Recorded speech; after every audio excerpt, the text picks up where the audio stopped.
Hey folks, Mike Barron here. Every time we do a crowdfunder, we place it on Fund My Comic because Luke Stone is a great guy. He's a stand-up guy, and most importantly, Fund My Comic is very comic creator friendly. They won't kick you off if some purple-haired freak writes in and tells them to kick you off. His fees are also very low. I recommend Fund My Comic for any comic or graphic novel projects you intend to do.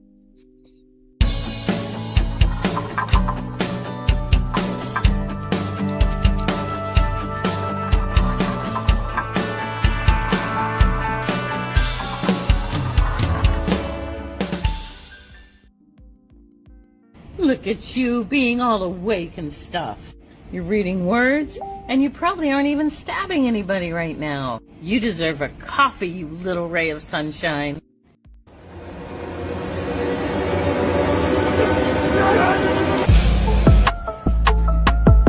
I'm Judy. I have cafe. Come for breakfast.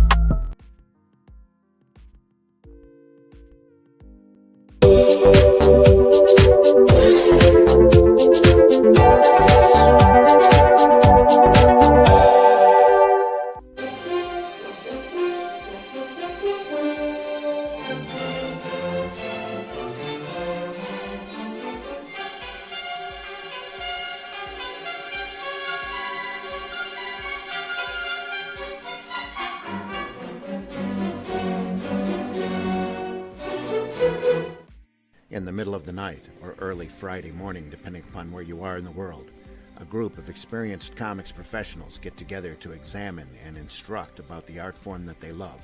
That's great comic artwork on Comics by Night, Fridays at 5 a.m. Eastern, here on the Indie Comics Network, indiecomicsnetwork.com. What was that? This is not a charade.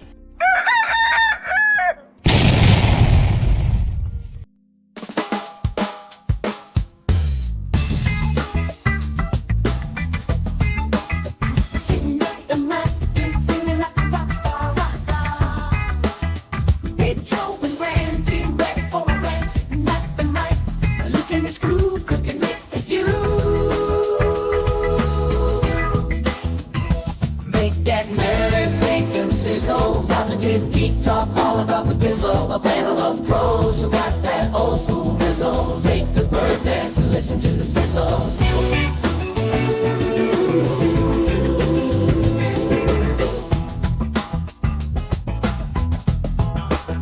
Sitting back and relax and listen to the sizzle.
What a beautiful day. Good morning, good morning. What a beautiful day. Nice and bright out. Welcome to another episode of Nerd Bacon. Here we are this morning, guys. Can you believe it? Yeah. We We made made it. it. We're here. Downright We are. crispy. Yeah. Cheers. I got my Obey Authority mug here. Just kidding. It's the Obey 13 the Harbor mug. authority. I'm not very good at obeying authority. What's authority? I never have been. In fact, my wife told me that I should not work with people. Like go somewhere and clock in. She said that would be a bad idea. Because I don't tolerate stupid very well. She goes, you would be there all of a day before you're going to HR for having inadvertently told someone how stupid they were. And There's certainly something to be said for independence. yeah, I'd have a problem clocking in general Yeah. at this point. I would like to be creative in what I do. And sometimes that means working at midnight. I like working at midnight. It's nice. Work when you want. What I want. It's a free country. I like to say I do what I want, and it makes my wife very anxious when I say that. I can understand that though. For some people, they're not meant to buck the system. I've kind of always been that way though. I don't mind it so much. In fact, I almost can't help myself when I do it. You know what? Last week was a blur. Yeah. I was so sick last week. You're probably having fever dreams. There you are. Yeah, I was in a fever, and I was running like 100, 101. That's not like good. 2 or 3 days straight. Yeah, it was crazy. Hope you went to the doctor. For Got some what? antibiotics. No. Stuff like that you can't fool around with. I didn't do that. I don't know why I do that. I don't know why. Because I didn't have reasoning skills. That's why. So this is the divine intervention. You could become a spiritual guru on your own, but you just have to tie your shoes, and you just have to know how to eat burritos backwards. Absolutely. I eat burritos I felt- backwards. He made total sense to me back then. Yeah. Guys, I was we got gonna- Dwight L. McPherson in the house. There we are. Yeah.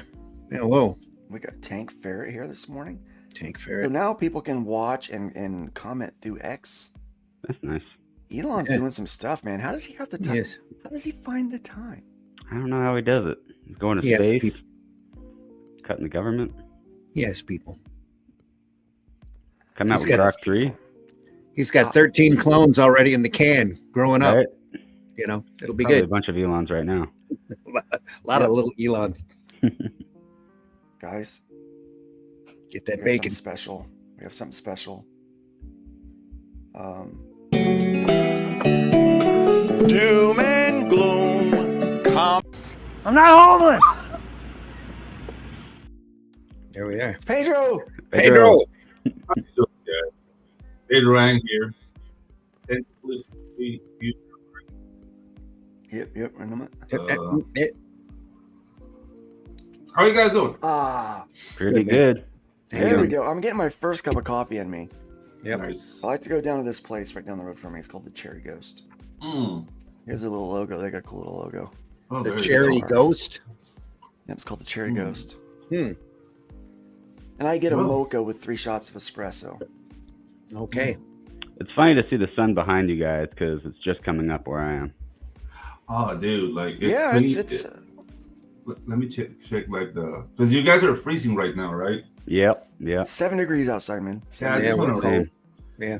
I just want to rub this in your faces. Let me just do a Levi little Skiing in the immersion here. house. Levi. The Luke makes people cry at work. LOL, me too. Yeah, I don't. Okay, so right now Panama is idling at a nice 75 degrees. I'm jelly. Rub Yeah. that in. Wow. Hey, and we worked out that whole thing with the canal. No, we haven't. There's still a phone call. Kind of. There's a phone call left to be done. Oh, we've almost But got it's that pretty settled. much done. Almost, It's pretty- almost, yeah. Because It's the pretty thing much is, like, settled. It's fine. Trump wants to talk to our president, but the thing is, like, there's no legal basis to do what he wants to do. That's with everything he's trying. Yeah, to exactly. And the thing is, like, we know you guys are going to do it anyway. So this phone call is going to be more along the lines of, what do you guys need so we can get the canal back? So that's the state of the conversation now. So It's going to be, how can we help each other out? See, because Trump likes to make a good deal, and he's doing. Yeah.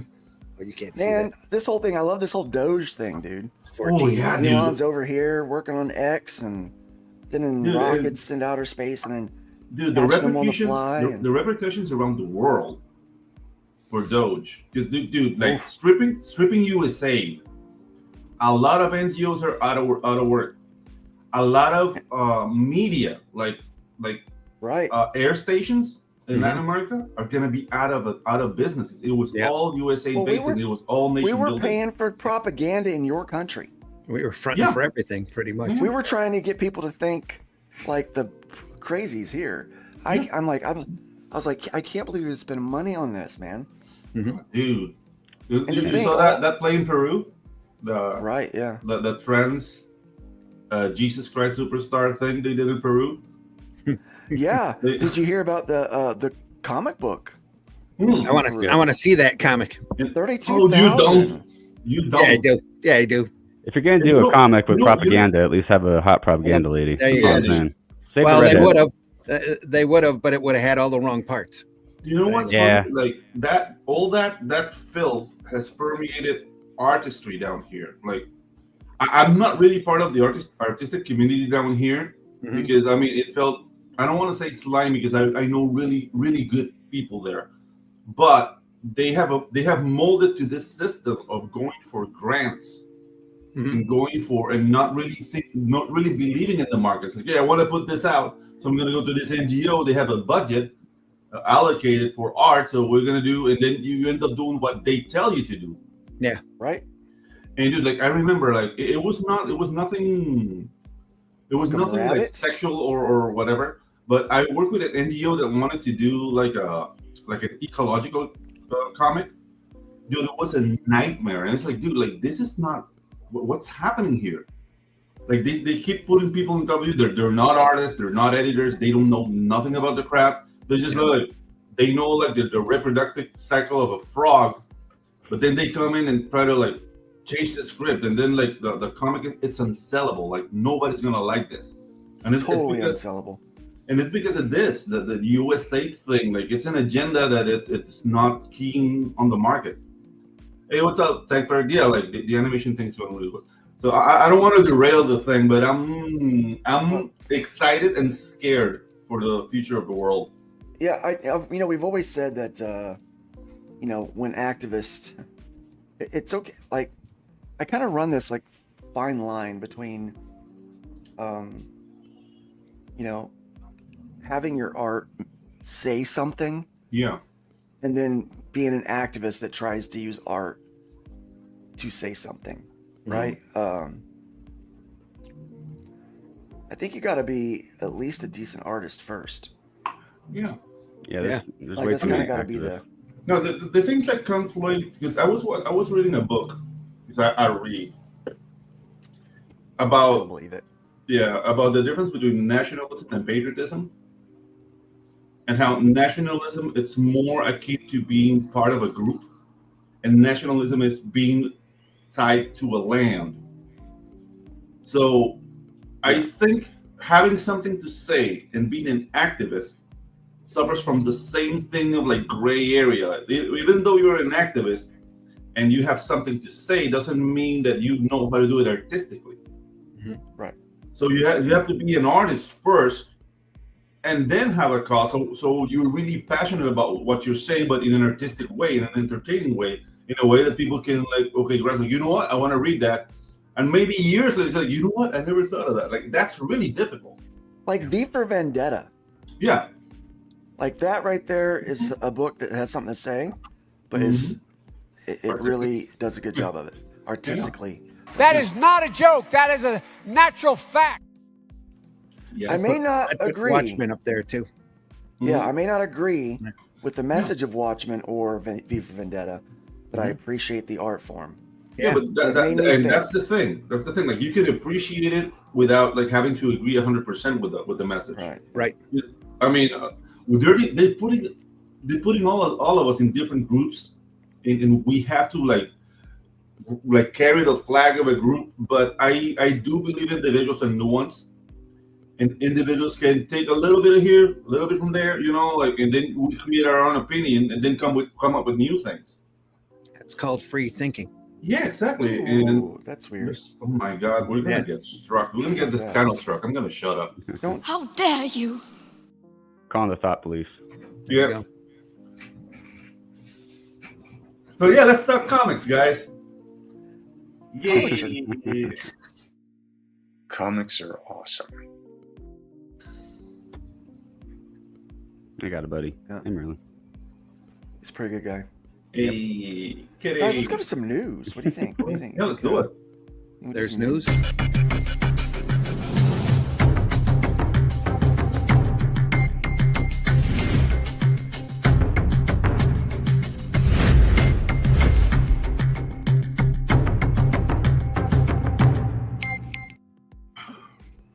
News. Oh no. So since we weren't here last week, Liefeld leaving Marvel. Okay. Citing hard feelings around Deadpool and Wolverine event. He got his feelings hurt. Rightfully so. Mm-hmm. I would too. Yeah. Comic creator Rob Liefeld is ending his 30-year relationship with Marvel Comics, citing hard feelings around his involvement in last year's Deadpool and Wolverine blockbuster. He explained his reasons in a 90-minute episode of the Robservations podcast in an interview in The Hollywood Reporter. Among the issues Liefeld raised were Marvel's unwillingness to credit creators of the comic characters in the movie at the beginning rather than at the end. The reduction in his involvement in test screenings and marketing meetings compared to the Fox Deadpool films, and the fact that he wasn't invited to the film premiere after party, which he had previously attended. Final issue of what Liefeld called his final Deadpool story is set to come out. Okay. Well, that was last week, I think. Yep. Is there ever a final comic book character story? Deadpool will be back. I mean, written by him. Well, he's done working with Marvel. Yeah. For now. Does he own the IP of Deadpool or no? No. No. And that's the thing. That's the thing when you make characters for these big corporations, you don't own it, so they can do this to you. I don't know. Like, yeah. Go ahead. To me, this was more of an ego thing because I would be more mad that I'm not getting any of that like movie cheese being the creator of the character. Some people would argue that.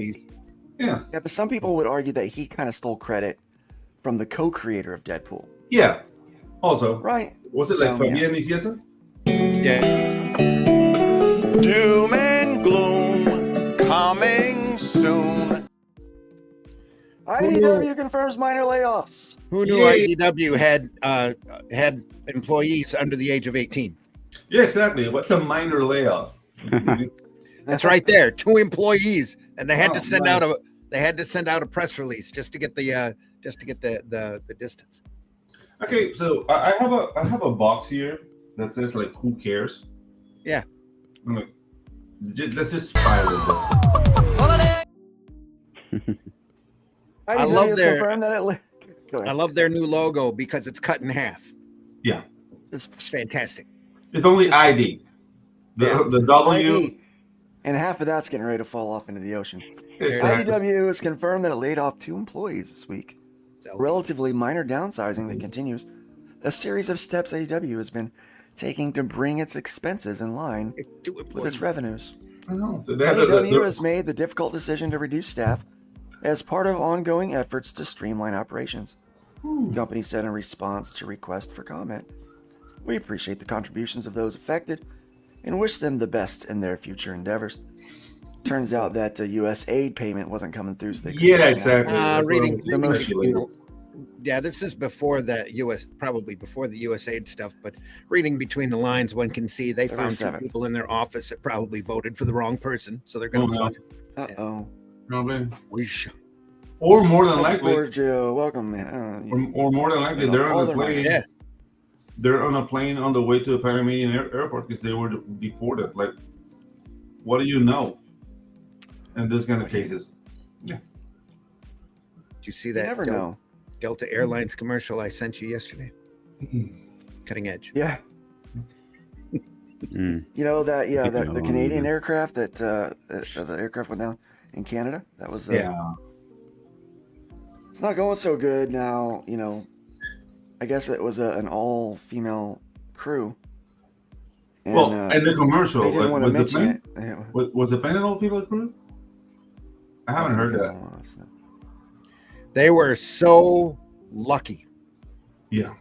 That that they fell and it twisted the way that it did because they left one of the big wings behind with so much fuel. They could have all been in the middle of a huge fireball. They're just so,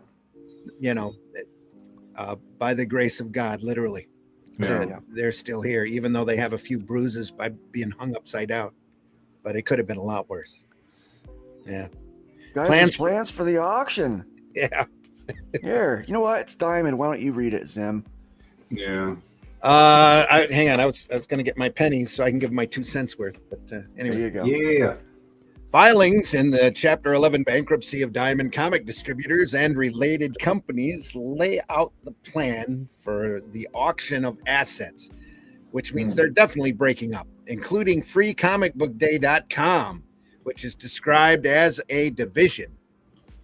It operates an annual promotional event where participating comic book stores give away free comic books to drive product awareness and attract new customers. The assets listed to be auctioned include 6 entities operated by Diamond Comic Distributors Incorporated. Diamond Comic Distributors, Diamond Book Distributors. Scroll up, please. Do you think Free Comic Book Day works? FreeComicBookDay.com. Oh no, here we are. Alliance Game Distributors, Collectible Game Grading Authority, CGA, Fandom World, and FreeComicBookDay.com. That it does work for some retailers. It brings in crowds, people wanting free stuff. Yeah. I think there's always the guy who will get like a free comic and then see another thing he wants and gets it. So just getting bodies into the establishment. So bodies in the door, get the bodies in the store. Yeah, exactly. 3 businesses operated by Diamond Select Toys and Collectibles LLC, Diamond Select, Gentle Giant Limited, and Iron Guard Supplies. Iron Guard, great name for a comic book team or superhero team. Anyway, and 2 companies, Comic Explorer Incorporated and Comic Holdings Incorporated, that each own 50% of Diamond UK. Ooh. The proposed auction timeline, CD sales on Fast Track, provides that bids for any assets are to be filed by March 19th with a live auction among companies that have made qualifying bids to be held on March 24th and closings to take place by April 10th. It's moving fast, guys. Moving fast. Yeah. Raymond James Diamond Investment has been working to sell the assets since September 30th, 2024. That's how successful they are. And has contacted over 160 companies. There are currently 30 companies under NDA out of a total of around 50 that signed NDAs since the beginning of the process, a substantial number of which are active. Filings also lay out the offer from Canadian company Universal Distribution to buy Alliance Game Distributors in Diamond UK. Universal is owned by Angelo Exarchos and his family, along with a holding company of the Jim Pattison Group, which acquired a share of Universal in 2022 and is presumably providing the financing for the deal. Universal's bid for Alliance provides for the payment of critical vendors, not publicly listed, in full. Critical vendors. That's everybody not in the green section. In full, typically in order to maintain the value of the asset and the acquisition of all major assets of the company. Does not provide for the acquisition of other liabilities, which will presumably end up in the pool of unsecured creditors to be paid out of any available monies after the auction process and the payment of fees and the secured creditors, dime, nickel on the dollar. Universal's bid also provides that if it buys Alliance, it will take over Diamond UK, paying for the value of Diamond UK's assets, receivables, inventory, etc., less liabilities, money owed publishers, etc., less £200,000. While Diamond UK itself did not file bankruptcy, the two entities that own Diamond UK were part of the filing. To exceed the Universal bid, other bidders for Alliance will have to bid at least $40,865,000, or the value of the Universal bid plus a 3% breakup fee, plus Universal's expenses, capped at a 0.5 of the sale price, plus another $500,000. Wow. I guess Universal wants it really bad. The proposed bidding rules still have to be approved by the court, but key constituencies appear to be supporting this format, which seems likely to be approved. That was a bunch of garbled words. The saga continues. Yeah, well, continues. It really shows that they're not looking at any kind of survivor. They're just cutting their losses and running. Everybody that has asked me, they forget that before the bug hit, Jeppy had already retired. So it's not like he's looking to get anything out of this. He was just trying to keep the company solvent, since they made so many big mistakes on their contracts, and now that's just not going to happen. Rekka, new publisher. Rekka. Rekka. At least they have vowels. Let's give them that. Yeah, that's an Golf clap for using vowels. Golf clap, yeah. Mixes something with cybersecurity. Signs with Lunar Distribution. 5-year monthly publishing plan to be unveiled at Comics Pro. Can't wait. So if it's cybersecurity, does this have to do something with digital distribution or like a digital I don't know. meter or something? Well, let's find out. Let's find out. Rekka Publishing, an imprint of the cybersecurity company Black Hills Information Security, BHIS, or BHIS, as I like to call it. BHIS. Has signed an exclusive direct market distribution deal with Lunar Distribution and will unveil its 5-year publishing plan at the Comics Pro meeting, which will take place on February 20 through 22 of 2025 in Glendale, California. To be a fly on the wall. Rekka will launch with the comic series The Future Is Something, a tech-driven crime story by writer Fred Van Lent, artist Ennio Buffi, and colorist Andrea Maloney. The comics will include interactive hacking challenges to allow readers to test their own skills. Cover artists will include Jay Lee, Mike Huddleston, Jim Mahfood, Rob Gulori, Nick Pitara, and Michael Allred. Well, somebody's got a little money to spend. Yeah, there they do, yeah. Rekka plans to publish 60 monthly issues of the series over the next 5 years, starting in May 2025. That is a large commitment for something you don't know is going to sell. Yeah. And It they've already sounds got to me underway. Yeah. Yeah, it sounds to me like a rehash of Choose Your Own Adventure books. Remember those? Could be. Were those like successful at all? Like, I remember I had a couple, but they weren't like the rave. Like, they have not as much success as my OnlyFans did. So yeah. Wait a minute. There we go. Yeah, No, that deserves a ding. Yeah. That deserves a ding. Rekka plans to publish 60 monthly issues of the series over the next 5 years, starting in May 2025. The project is helmed by the HIST content director Jason Blanchard, the former public relations manager for Diamond. Ooh. Oh no! What a track record. Oh no! Hey, take that. Go wrong. What possibly could go wrong? Anyway, figured out what all those asterisks were. It's a word that starts with F and ends in D. Mm-hmm. Oh, and rhymes with duct. Yeah. Our goal is to make the reader feel like the hero of the story and empower Choose your them own- to understand choose your own the adventure. system Choose your own adventure. choose your own adventure that runs our world, because things are only fragile until they break, said John Strand. No, they're fragile if they're fragile.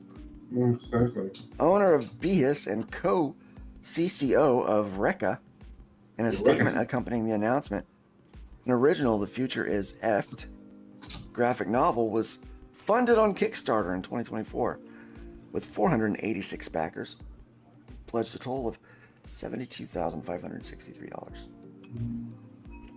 Not bad. With that money, Not I can bad. almost start a comic company. Yeah. Yeah, but for 60 issues a month or something like. I don't know, man. There we go. Yep. I wish them luck. Me too. Shall we start taking bids on exactly how many issues will end up coming out and if they'll come out on time? I'll say. Yeah. We can start a pool, yeah. We can start a pool. 5 issues. 5 issues before it falls behind 6 to 12 on the schedule. Yeah. Or it falls behind on the schedule. Because lack of money. Writer and basketball player People Kareem don't understand. Abdul-Jabbar pens I a mean, people graphic novel. Yeah. I'm just gonna say this: people don't understand that the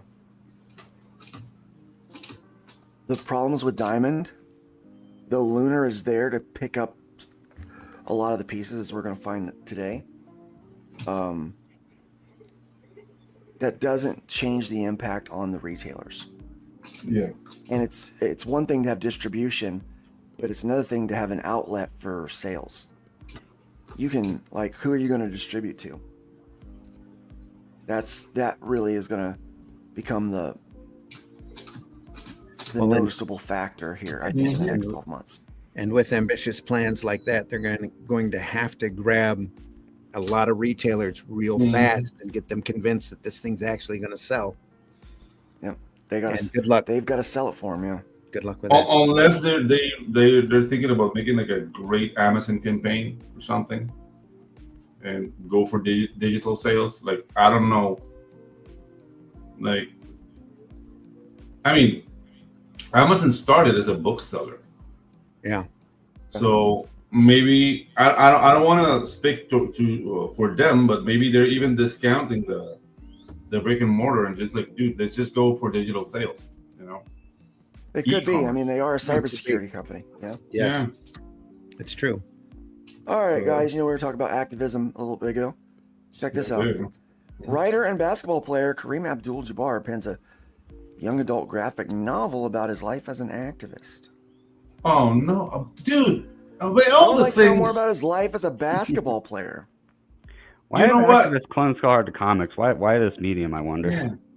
Lou Alcindor, because that's his real Because name. it's easier than making a movie. I guess Yeah, exactly. I did a graphic novel, 215-page graphic novel for somebody who was a director, and they wanted to tell the story, but it was cheaper to make the graphic novel than it was to make the movie. So, You want me to it's read in it? print. It's evergreen. Yes, please. Kareem Abdul-Jabbar, who began his career as a basketball player, but has gone far beyond that of a writer, that as a writer, producer, and social justice activist, has co-written a new young adult graphic novel about his life and his frequent collaborator, Raymond Obstfeld. Ed LaRoche, creator of the image series Almighty and The Warning, will be the artist for the project, which is titled Champions, a graphic novel. There's already a Champions with Marvel, but that's another story. And will be published by the Penguin Random House imprint, 10-speed graphics. The story follows an arrogant high school basketball player, Monk Travers, who gets in trouble and risks losing his place on the team. His coach gives him an out. Write a paper on Abdul-Jabbar's advocacy work.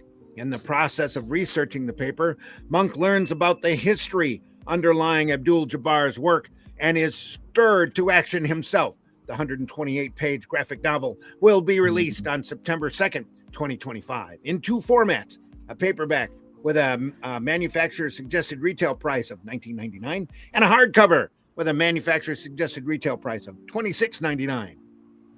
Abdul This Jabbar. is kind of self-serving, isn't it? It does sound like that. Yeah. Yeah. Do a book of how good I am. Hey, Kareem. It's a vanity Come around, everybody. See how good looking I am. Hey, I have a message for Kareem. Why don't you make a book about how Bruce Lee kicked your ass? I was thinking like, yeah, you were good I at would slam read that. dunks and you fought Bruce Lee in a movie. That's Yeah. all I know of Kareem Abdul-Jabbar. That's all anyone knows. Oh, his best movie was Airplane. Well, he was on he was on Without a doubt. an Classic episode of Scooby Doo, I think. Yeah, because he was big in the 70s.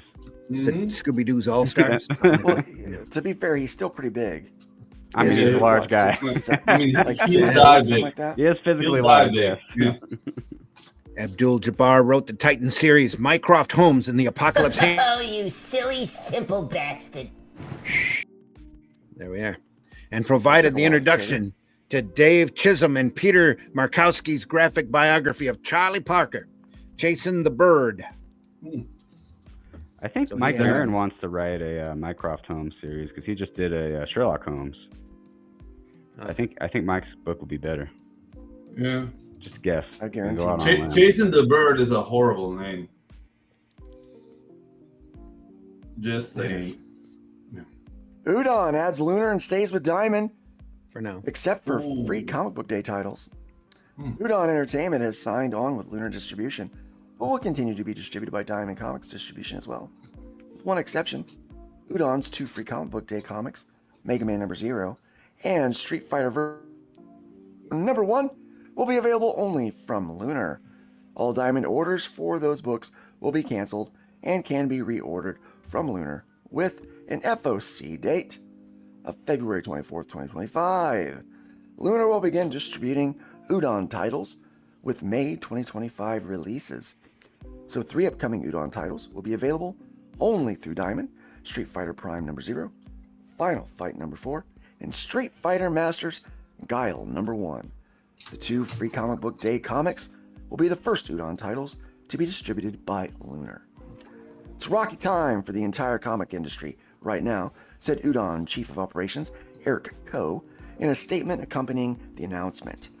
Diamond has been a very supportive partner of Udon since we started publishing over 20 years ago, and we respect that support a great deal.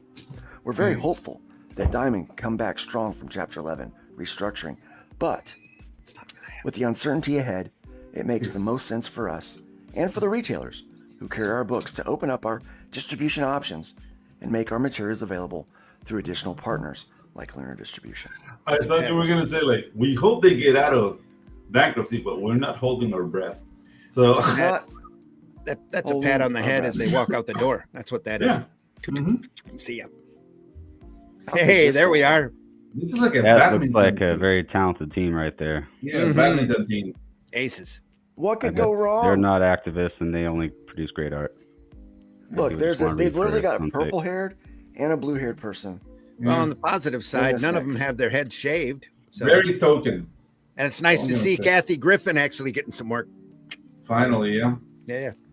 Come on, she's way cuter than Kathy Griffin. I mean, at least give her that credit. Kathy She's Griffin's younger. too ugly. Oh, here we go. younger. Let's explain Oh, it. Exclusive. Oni Press expands staff and promotes from within. That's right. Mm. Double down. Oni Press Spencer announces- Simpson has been promoted from VP Yeah. sales to the new position of VP marketing and sales. Simpson came to Oni Press in 2023 It's from easier to DC put on the Comics, door. where he was director of sales and marketing. Simpson is a graduate of the University of Alabama at Birmingham. Started his career on the retail side as a buyer for American Wholesale Books Company, part of the Books A Million bookstore chain. In 2024, he led a periodical comics program at the company's Second and Charles and at Books A Million store, including the Fried Pie variant program. He moved to the publishing side in 2018 when he was hired by Boom Studios as sales manager. He was subsequently promoted to director of sales before departing for DC in 2021. We can see he got his degree in cosmetology. Yeah. He did. You gotta do the John Oni Madden voice Press and say veteran- boom. Boom.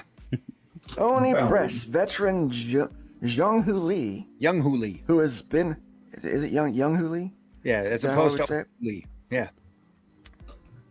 Who has been with the company since 2013, has been promoted to associate editor. A graduate of the University of Pittsburgh English writing program, Lee started at Oni as a warehouse assistant and was promoted to logistics coordinator in 2018, then moved to editorial as an editorial assistant in August 2022 and assistant editor in 2023. You know, that's a nice move for him. Let's check out Sarah Harding. It's the new administrative manager at Oni. Mm-hmm. She came to the company in February of 2022 as entertainment executive assistant and was promoted to executive coordinator in October of 23 with a background in administrative and legal work. She also was the editor for Christopher Sabala and Cara McGee's Self. I don't know, like she might be a nice girl, but that picture says like non-alcoholic beer to me. You know, it's like, she's like a riot to be around. Kai Roka Yeah. has been promoted to marketing and communications manager. Oh, I'm He graduated from Sweetbriar Got the College name wrong. and was hired as marketing and communications coordinator 2023. She will oversee marketing, publicity, and social media for Oni's catalog of comics and graphic novels. And also, we have a few new hires. Senior editor Allison Gronowitz was an intern at DC Comics before going to Boom Studios, where her responsibilities included the Jim Henson license, Power Rangers comics, as well as editing original graphic novels and comic series from both Boom and its Archaea imprint. Another Boom alumna. Are we seeing a trend here? We're hiring a bunch of Boom people. Yeah.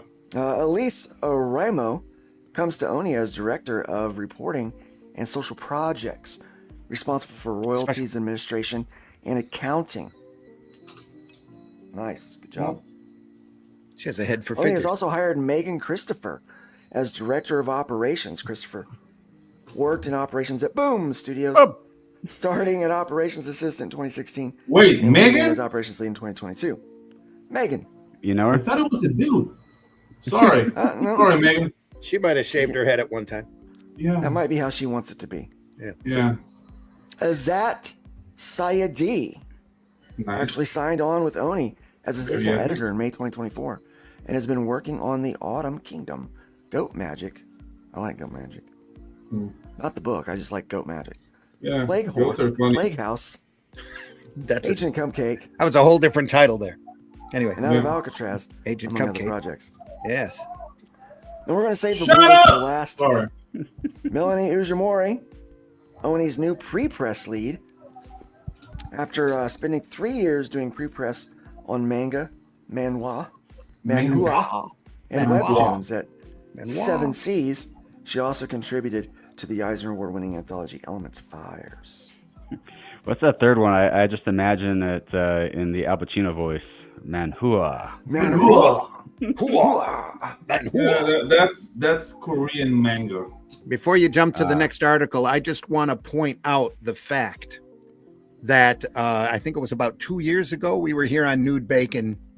Sorry, Nude we were here on Bacon. Nerd Nude Bacon. Bacon. And you know That's what? a my the only show fan right page. there. We were here on OnlyFans. Nerd Bacon as we saw the huge amount of cuts that Oni Press did to all of their marketing division and editorial. And this just pretty much brings their head count back up to, it's probably not even to that level. They're probably still missing people. So that's what's wrong with Oni Press. Good thing to expand your line Welcome, now Steve. when Good idea. you know Diamond has such a rough time, and Welcome in, that Proby. Oni has other distribution plans, and so I think I'm pretty sure they were in that green section. Nude Bacon. Same There we are. show, less close. Less close. Nude Bacon. You don't want to see that shit. No. Play the Hey, there's burlesque a music market at for it. everything. I say my porn career ended a good 40 years ago. So, hey. Mm. Yeah, did it? 40? No, probably 4? 35. Do you draw the Flintstones naked? There's a market for that. Oh, yeah. Back when he was entertaining to watch. Thankfully, before digital. Yeah. Anyway. Come on, Ethan, bring back the fun stuff. Be fun. We should all draw the Flintstones naked. We should all draw the Flintstones naked. I tried. That should be an episode of the Graybeards. Maybe we can get all those Graybeards to draw the Flintstones naked. Yeah. Who's gonna be the brave one and do Barney? Oof. I would say, who do you think of those? I think Aaron Lopresti would probably do Betty. Yeah. You'd probably draw Betty. Mm. Yeah. You guys think Boom is ever going to deliver the Armory Wars book? They crowdfunded near $1 million for it. Probably. Yeah. How overdue is it? That's what I want to know. This is like, I'm not familiar with the case, so There should be a place somewhere where people's listing campaigns that have never been fulfilled, just so buyers know. You know, Don't even talk to me until it gets to be 4 years old. Yeah, exactly. What a story, Mark. That was Whoops. good. Archie's run with Lunar for distro, and they're on newsstands too. Well, here's a fact for you: they've been on newsstands for like 40 years. Right, That's how they survive. Or those little digests at the checkout counter. See you, Tank. Have a bless good them day. for it. Yeah. See you. Archie Comics is adding Lunar to its mix of distributors and will continue working with Diamond as well as Penguin Random House, which is get them all out their distributor to the book market. Yeah. We're talking to everybody at this point, said Mike Pellerito, president and editor-in-chief there you of go. Archie Comics. He's not dumb. Diamond's amazing and has been amazing. Yet on the other hand, there's that quote. Go ahead. Sorry. Well, he's trying to be nice. Yes. Diamond's amazing and has been amazing, especially through this process. But with the uncertainty of everything, we wanted to make sure our books can be found by every retailer everywhere. You hearing a theme? We love Diamond. We don't want them. We want them to make it through this. Yeah. But we're not going. We're jumping ship. We're not holding our breath about that. Good luck. Archie will start distributing through Lunar this May with May releases, but Pellerito said that their free comic book day comic will come from Diamond, as previously announced. Archie also distributes Digest on newsstands, and the company signed on with the new distributor A360 Media. Cool. 6 or 7 months ago. Yeah. Pellerito said it's probably the most exciting and robust it's been in years, Pellerito said. Wow, that's crazy. Each pocket of the market has its own geographical limitations. Mm-hmm. But going with a place like A360, a lot of that breaks down. So they're able to find places where we can test and do better and find more of an audience. In addition, because comic shops carry the digest too, Pellerito said, we're kind of advertising comic stores by just being on the newsstands. Yep.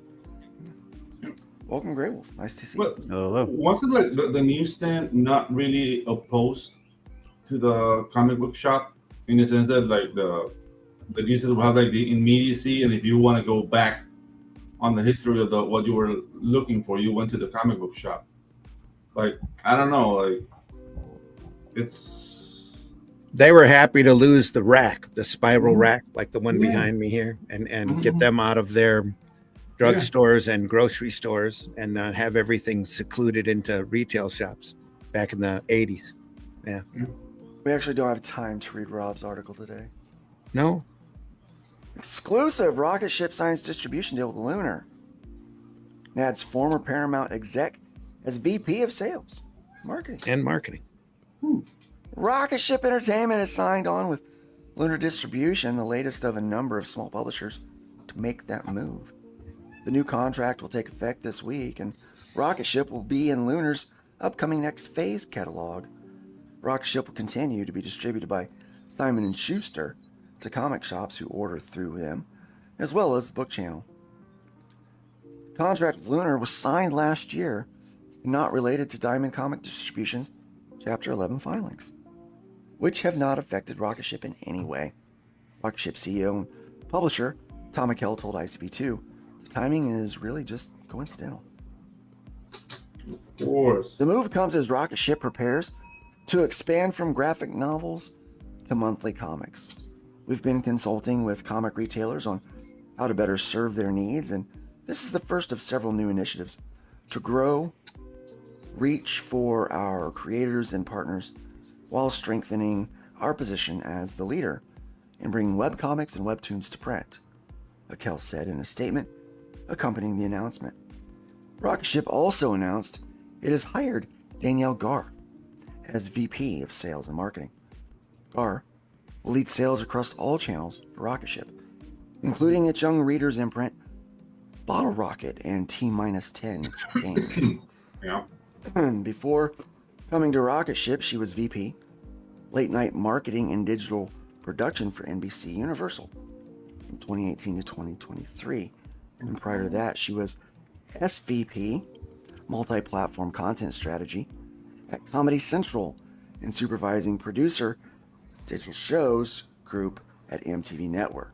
Oh, MTV, that's still around? Yeah, It's still around. here. Barely. She's a graduate of Fordham University with a BA in Communications and Media Studies.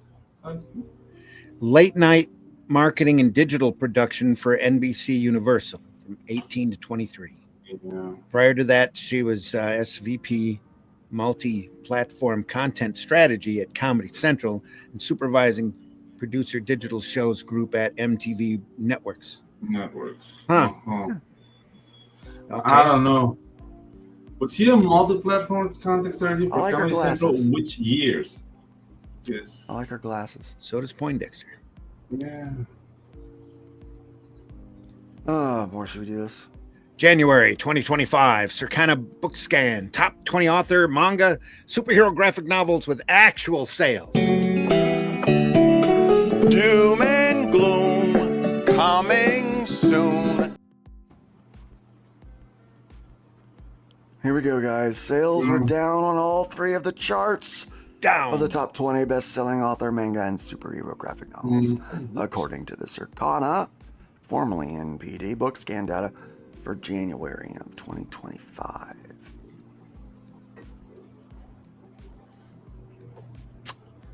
So, yeah.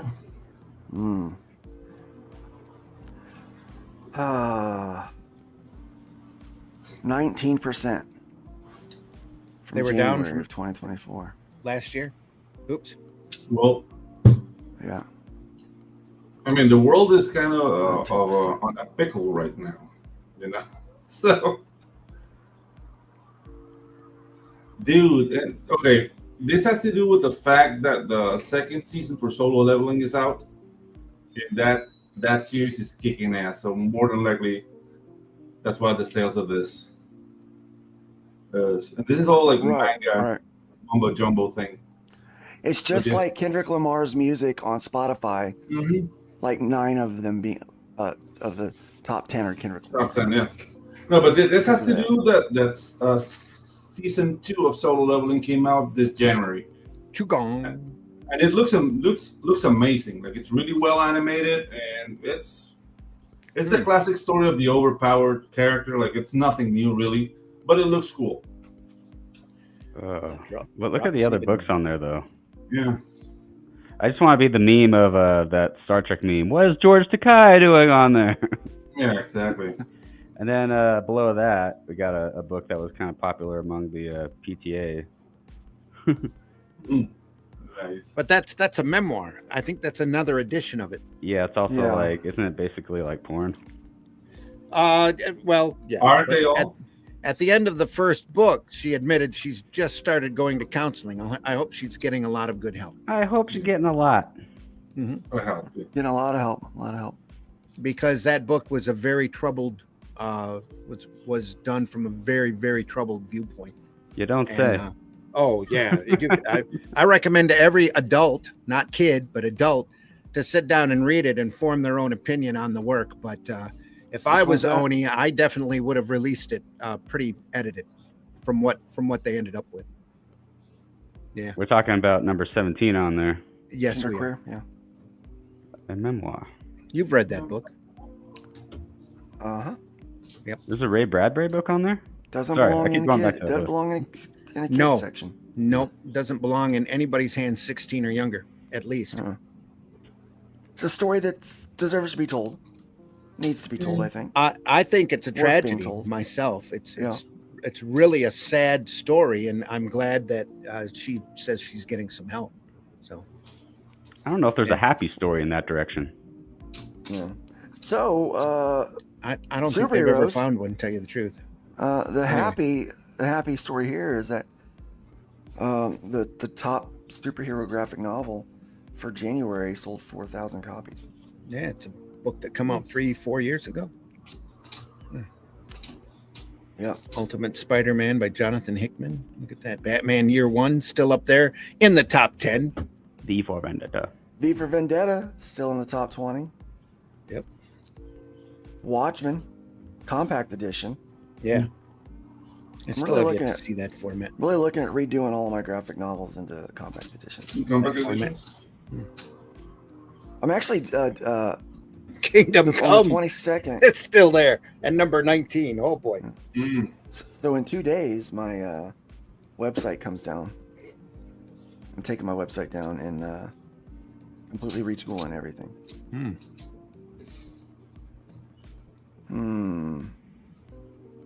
Retooling. I'll retool you.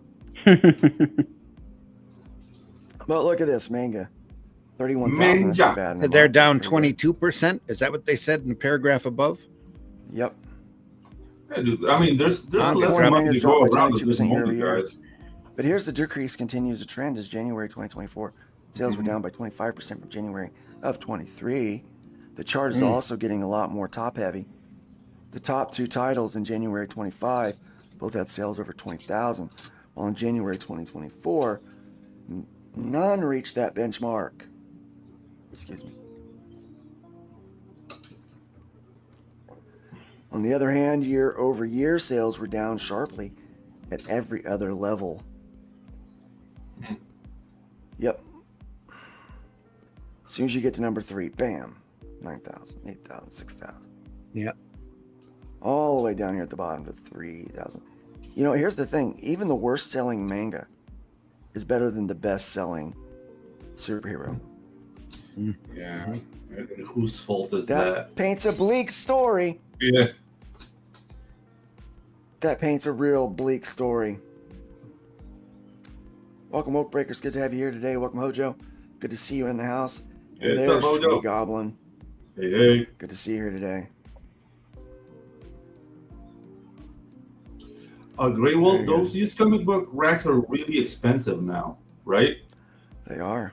Yeah, you can't really like find them anywhere. You have to like hunt for them, and then yeah, the condition is not going to be that great, and it's going to be hell expensive. Everybody's favorite Miss Marvel. Yeah. Everybody's favorite. Marvel to rewrite history in giant size X-Men 5-part event. Oh boy. How could this possibly go wrong? Well, you know why they're doing this, right? Because the X-Men are entering the MCU, and they need their retcon. They do, yeah. It's gonna They fall really flat on do. its face. On the 50th anniversary of Giant Size X-Men #1, which kicked off a new era for the mutant team, Marvel will launch a series of 5 one-shots that will shed new lights on incidents in the team's past, helmed by writers Colin Kelly and Jackson Lansing. The 5-issue event starts with a villain dragging Kamala Khan into the distant past, where she observes the emergence of the uncanny X-Men in the first Krakoa encounter from a different perspective, one that reveals new information about the past. Women When named history Kamala are itself super begins popular. to change, right? When history itself begins to change, the question will be whether Kamala Khan and the X-Men can survive.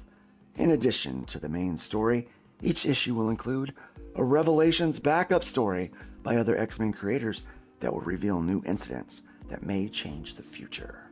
But isn't that name ruined now, Kamala? Yeah. It really is. Like, you think of the cackle now when you hear that Yeah, name. exactly. That whole IP is ruined though, so it just goes hand in hand. Yeah. Mm-hmm. We're not losing precious. The Marvels thing is here. terrible. Oh yeah. They just don't know how to. And dude, and the thing is, like the actual history of the Indian partition, which like that show touched on that topic. It's so interesting. It's fascinating.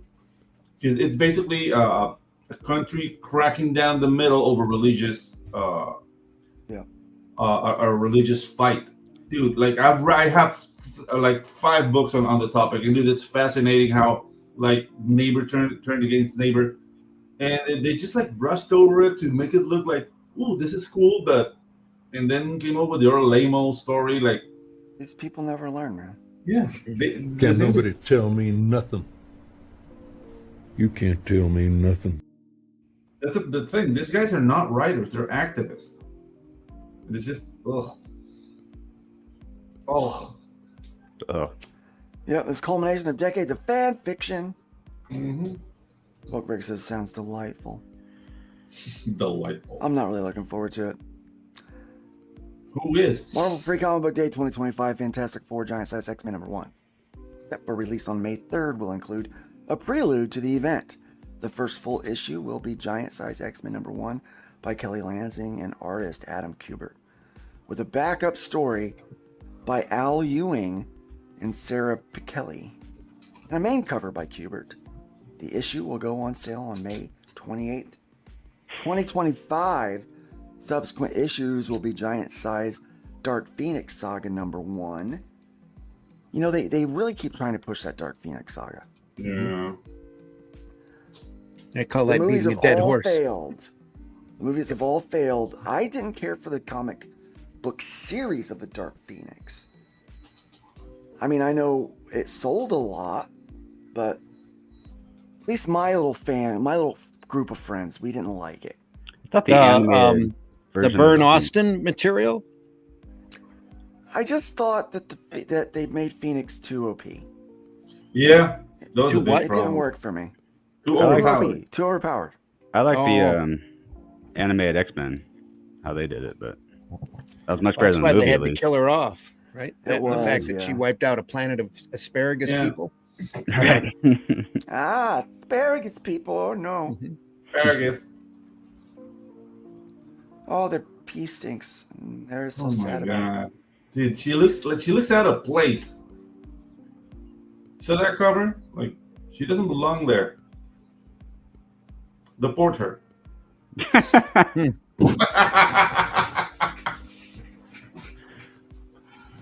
Oh There's some no. There's some repeating elements in this Yeah, background that don't worry. And you know, this is Like a I'm problem with seeing- that. And you see it in the coloring, like how they're like outlining in white some characters to make them pop. It's because Yeah. the coloring is not helping with the depth of this scene, so it looks flat. yeah. Yeah, it looks like a cartoon cutout. Yeah.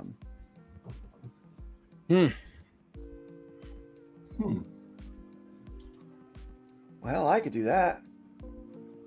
Yeah. That was an easy day at work for somebody. Yeah, it was.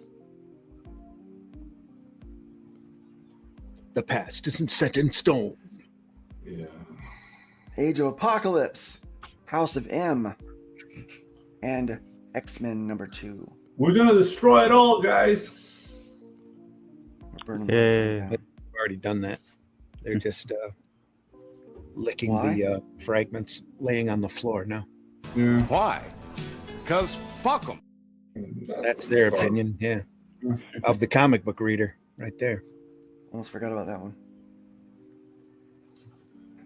Crazy. Pardon? Oh, huh? It's crazy. I can't believe they're redoing all this again. Oh, I can't can. believe Yeah, it. they're out. They're out to completely erode and destroy the very idea of heroic fiction. Are you? Not to worry. I have a permit. This just says I can do what I want. Yeah, they're on that They're doing Kathleen Kennedy path. It's sad to see, but it's the way And it that's is. the thing, like they think they're destroying men. by doing coming this. for Luke now. Oh, they're getting rid of all of that so-called toxic masculinity is what it is. The very Yeah. idea of Yeah. being a hero apparently is being tied to toxic masculinity, and that's sad and a shame. So Yeah. I mean, I've never seen like Colossus like smack Kitty Pryde because she didn't make a sandwich. Like I don't get the whole animosity. Yeah. It's personal experience, self-inserts. Yeah. Same with like their Oh, idea that- of like they objective do morals anymore. and heroism in general. They're basically nihilists. Yeah. And they want us to be like them. Yeah. A little sad parade. But I mean, I think this is goes beyond nihilism. This is more like solipsistic. You know, like the world is me. Well, that's where nihilism leads. Like all you've got Yeah. left is you at that point. You and Yeah, whatever exactly. you want to do. Yeah. Yeah, but the thing is, like, nihilism is a little bit more utilitarian. Like, you use people. When you get solipsistic, like, people don't even exist around you. It's just you. And No, they everything still end up else- using people. The outcome is Yeah. basically the same. Yeah. Yeah. It's just, I don't get it, man. Like, that's no way to live your life. Yeah. yeah, they do. Headless, they look like old color forms. Mm-hmm.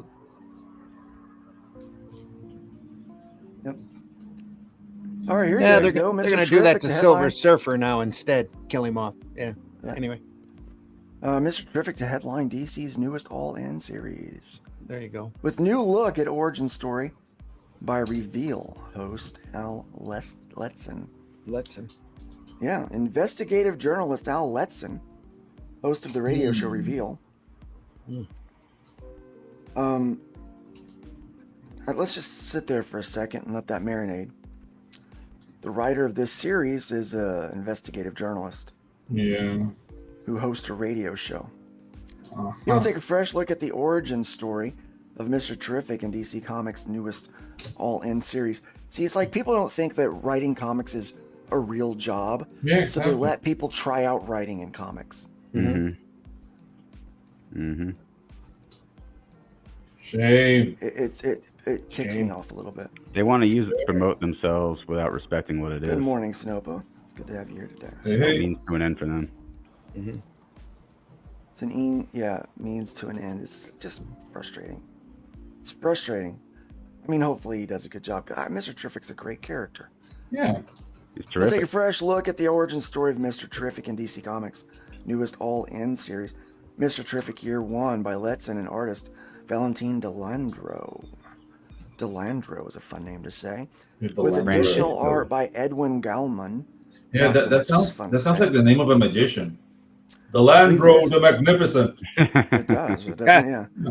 Revisits the backstory of genius, inventor, and Olympic champion Michael Holt and the events that led him to become a superhero. The 6-issue limited series will launch on May 28th, 2025. It's a big day for comics, isn't it? May 28th. Yeah. With a main cover by Delandro and variants Magnificent. of Mitch Gerard's Evan Doc Shanner and Dennis Cohen, featuring Shanner. inks and colors by Ho Chi Anderson.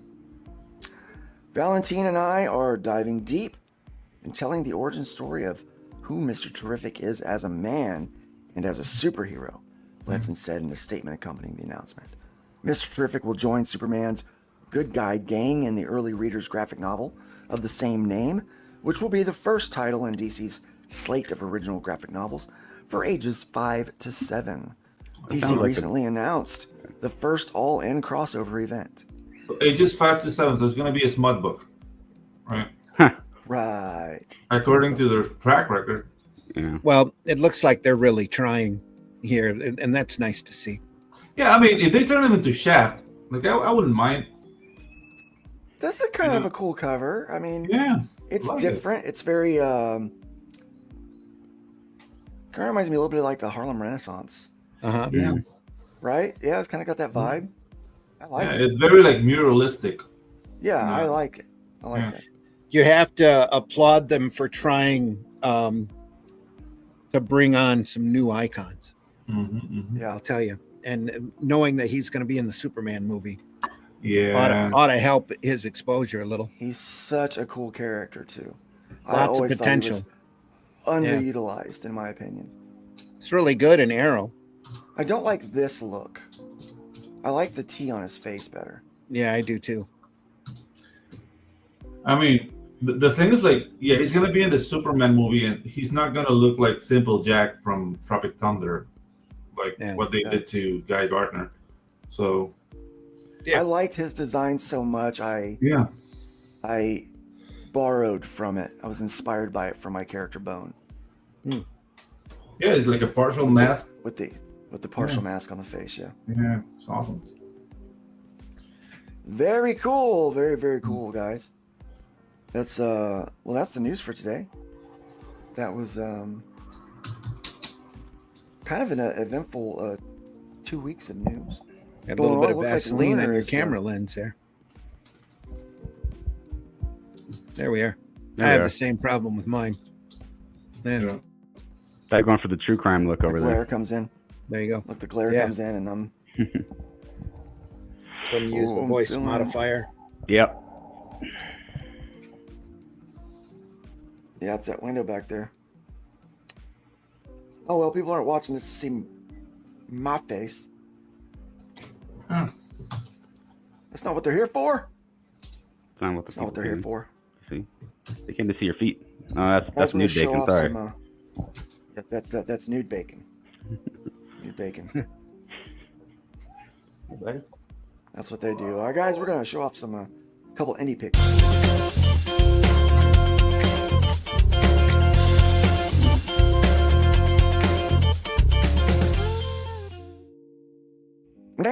Guys, King Cryptid. King Cryptid. 1 All through right. 9. It's available right now on Fund My Comic. Get your butt over there. Get a copy. Oh, yeah. King Cryptid today. Flip that bird. Flip us the bird. You heard what I said. Flip the bird, guys. Flip us the bird. Bird. Alterna Bird. Comics doesn't get enough attention or notoriety, in my should, dude. opinion. They should. They should. Look at With- this beautiful book, King Cryptid. Yeah. You can get 1 through 9 right now. $3 plus shipping. Signed by Peter Samedi. And that one there. Look at this. Beautiful. Great Pete B-E-A. Samedi. Beautiful. Definitely check out King Cryptid. It is quite a cool looking book. Yeah. It's a great series. It's been very popular. You can pick up all of the copies. You can pick them all up. You can get art. You can get everything. You can get all 9 books for $15. Only 15 Plus bucks. shipping. Yep. Actually, I think I'm going to have to do that. That's a bargain. I haven't done that yet. You get 1 through 4 signed. 1 through 9 signed. I don't really need signature on there. Infinite Entertainment. It's just giving Well, us a that's gift. 5 through 9. That's 1 through 4. Mm-hmm. All of them, all 9. 25. $25 signed by Samedi. the one and only Peter friggin' Samedi. Speaking of flipping the bird, guys.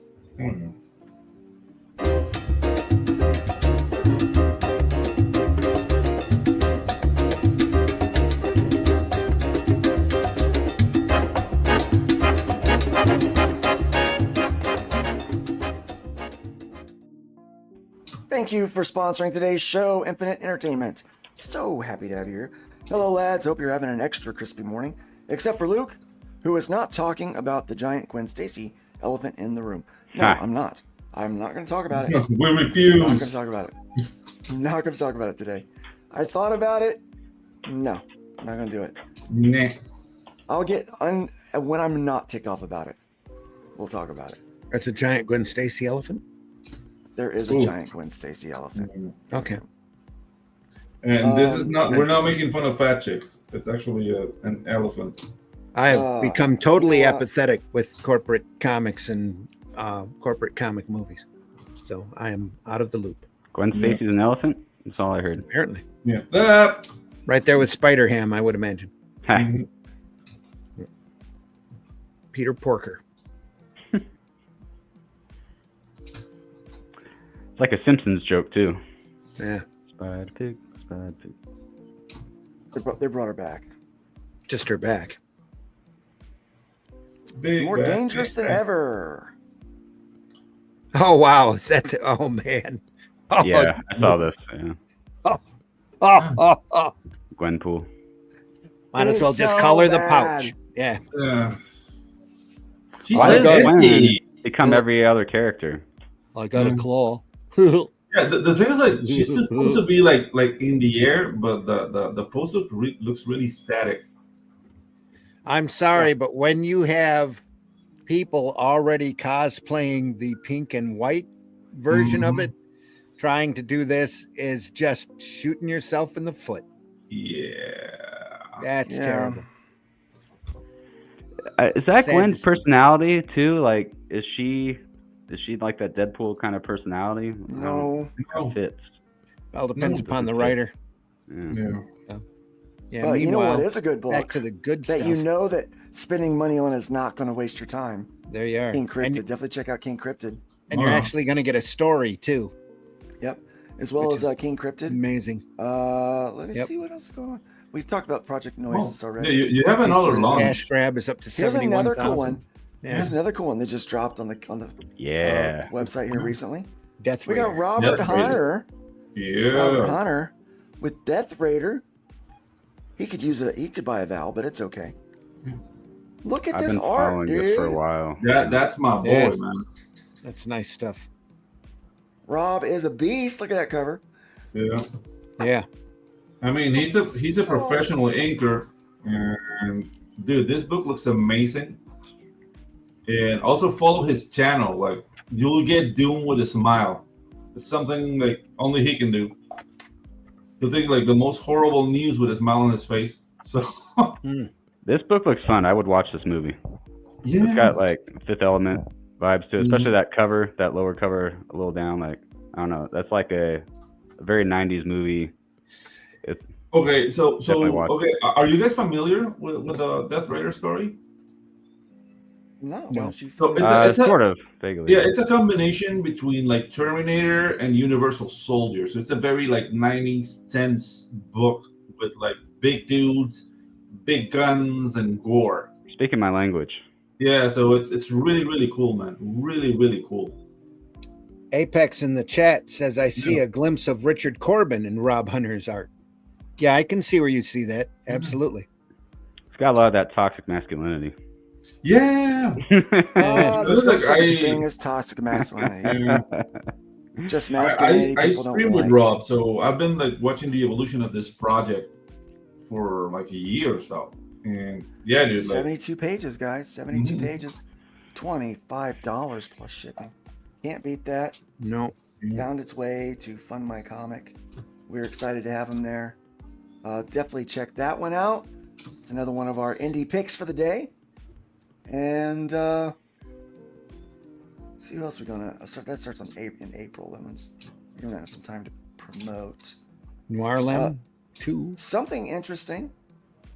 We got music on the platform now. oh, nice. Somebody wanted to launch their an album they're doing. They're a writer. They've been doing music for a while, and they Nice. have fired the band. They fired the band, and so they've been working on using AI tools to assist in their album, which this is something I've been looking into. So, Pedro, I don't know if you've done this yet or not. No. So, like with Suno and things like that, you can write a melody Yeah. or a chord progression and load it in and have it, the AI, create the backtracks for it. Oh, man. And so you can create these songs and it's very interesting. It's a lot of fun, actually. And it kind of gives you some different ideas. Like I'll do like a little voice memo. Ba-da, ba-da, dun, da-da, ba-da. And then I'll put that in there and it'll put drums and stuff to it. And it's Okay. pretty neat, right? So Yeah, cool well, things I don't like know, man. Like the thing is, like it depends on how you enjoy music. 'Cause Yeah. I really like the composing part of getting together with my brother and my bandmates, and just create things. So allowing that a computer to do that, like if you don't have the if option, you have it, right? Yeah, you have the exactly. option. It's Yeah. great, but a lot of us in these small towns don't have those yeah, options. exactly. That's the thing. That's why I wasn't like overtly bashing it from the get go. Like I would say, I wouldn't use it because I'm blessed, I guess, that I play music with my brother. But yeah, like this will gonna help a lot of people who I don't want to say they're isolated, but they don't have the means or the connections to make music. Yeah, no, it is going to help a lot of people to actually see their projects come to life. And so he has an AI assisted album he's put out here, 10 songs, and he's already raised $1,100, man. That's awesome. There you go. Music on the Fund My Comic website. That's I haven't awesome, seen that man. before. Yeah. Do the do you Haven't gotta seen that do. happen yet. And the cool And, thing is, like right now, you can get like mixing and mastering at your own home if you have like the know-how. Like you can do it all. Yes. So it brings costs down a lot, unless you want to go have you with vinyl. Have you seen the new AI mastering stuff? Yeah, I heard it. It's not bad. It's not No, perfect, it's but not it's bad. not bad. It's not bad. The thing is, like, it's always going to be the echo of somebody else's work. Because I was watching a panel on that. Like, it's always going to be like, okay, this is taking elements from this mixer and this mixer and making amalgams. So that's the only thing that I am like apprehensive about AI. Well, is that in a innovation? world- Yeah. In a Spotify world, Yeah. where what you're trying to go for is loud and like even consistently universal, even, then it's perfect for that. Yeah, it's like if that's perfect. all you're doing, if you're making music in your home like this, and you are making stuff that's going to go up on Spotify, AI mastering's fine. Dude, it has its the best place. AI mastering. It has its place. Like, I'm not saying it doesn't. It's just like I'm afraid for innovation. And innovation is sparked by scarcity. And with AI, you're taking that element out. So I don't know. Like maybe it's like the artist and me talking. Like maybe I'm just full of it. But I don't know. Like I see that element as something dangerous. I think AI is definitely here to stay. Yeah, it is. I don't see it going anywhere anytime soon. In fact, I see it being a bigger part of workflows. Yeah, and the tools are getting better and better, man. Like nothing's stopping this train. Yeah. With the amount of money they're putting into it now, Advancing by leaps and bounds. Yeah. Yeah, these tools are gonna get better. So it's better not to fight it. Well, $500 million investment in the U.S. into AI infrastructure. And that DeepSeek thing put a rocket on everybody's ass. Even though like it's been known now that DeepSeek, like the Chinese AI, it's like an echo of like what you guys were doing down here. Like it's okay. It takes advantages of least resources within your computer, but it's not as good as the one here. So as ours, yeah. So that's the thing. Like, Well, see, that was the thing when they were just like, oh, well, it's all this. I was like, there's got to be a catch. Yeah. There's got to be a catch. There's no way that we have the top minds working on this stuff, Like, there's no way they did it cheaper and faster. And it turns out they really didn't. That's a little bit of hubris there in that comment. I have to say, they have good minds over there I too. see AI as a threat to traditional artists. I don't see it as a threat at all. Yeah, no. The thing is, like, it could be a threat if we're stubborn. Because the thing with AI as an artist, like that, maybe you can get like an AI tool that helps you organize your shipping. There's that already. Yeah. Well, I think you can get an AI tool like that will take all those like meager tasks that has nothing to do with art and help you. So that's the thing. How do you look at it? That will determine whether it's your enemy or not. I can see it hurting a lot of commercial artists up front. Yeah. And it already has. yeah. I know storyboard artists that are completely out of work now. Because of AI. But on the other hand, it also encourages the creative to become more creative. Exactly. So the thing is that people think in terms of money, and I get it. We need money to eat and whatnot. But what's really valuable is time, not your money. If you're not getting storyboard work and you want to fight to get more storyboard work, maybe you should grab your skills and divert it to something else, whether it be indie production, whatever. Or use your creative brain and only the talent that you have and your unique perspective and harness the power of AI to help you do your job faster. Yeah. That way you can be Like, that it's you like can being be. in more places than at once. Yeah, it could change art, but there will also, I think, be a market for traditional art. People are just going to want it. It's always going to be a market for that. Always. Yep. Sequential art, I think there's always going to be. Yep. I don't see AI really ever doing that justice.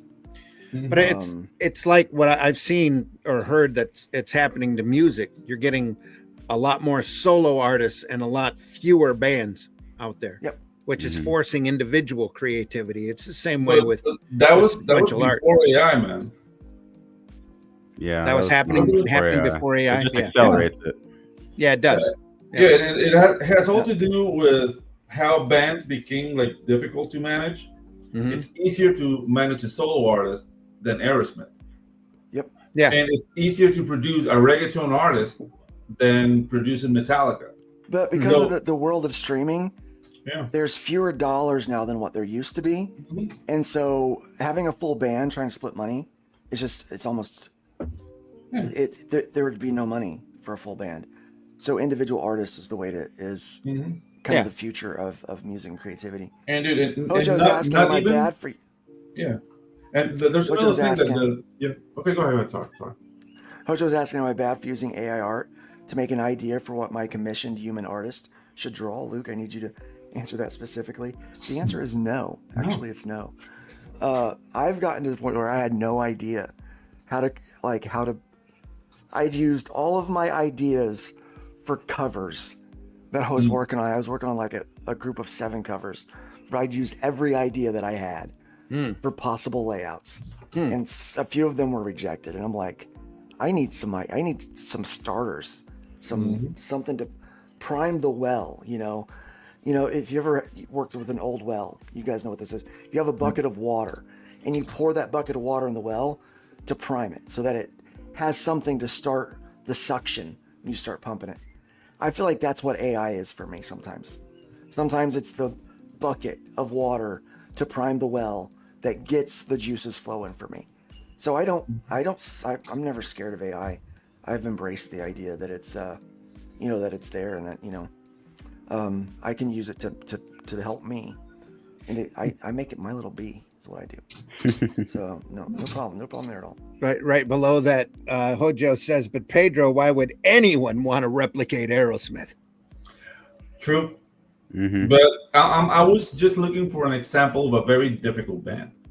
What it does is that it takes out that collaboration, creativity, spark.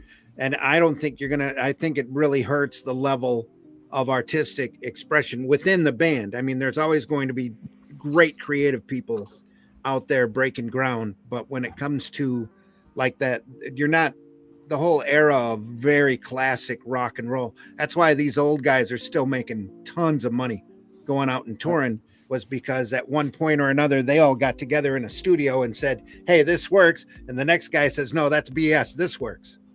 Yeah. It's way more fun to watch a band play than it is to watch a guy playing with a laptop. Yeah. Yeah. But it just, they feed off of one another, like Lennon, McCartney, and there's all sorts of examples of these creative people that are forced into a room in order to create. Pink Floyd's another big example, and how you have grading personalities, and the band eventually breaks up because they've spent so much time together they hate each other. But there's some great material that or they go nuts.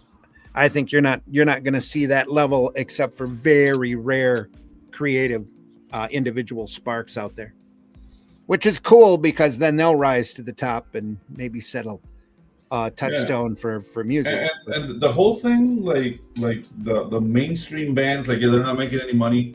Like again, go to the indies. Indie music is huge. Yeah. You just have to know where to look for it. Yep. Like there's this like Seattle channel I watch. Like they're very like Purple Hair, whatever. But the bands they put on, they call that like micro live sessions. They play inside of a record store. Really minimalistic, very little people.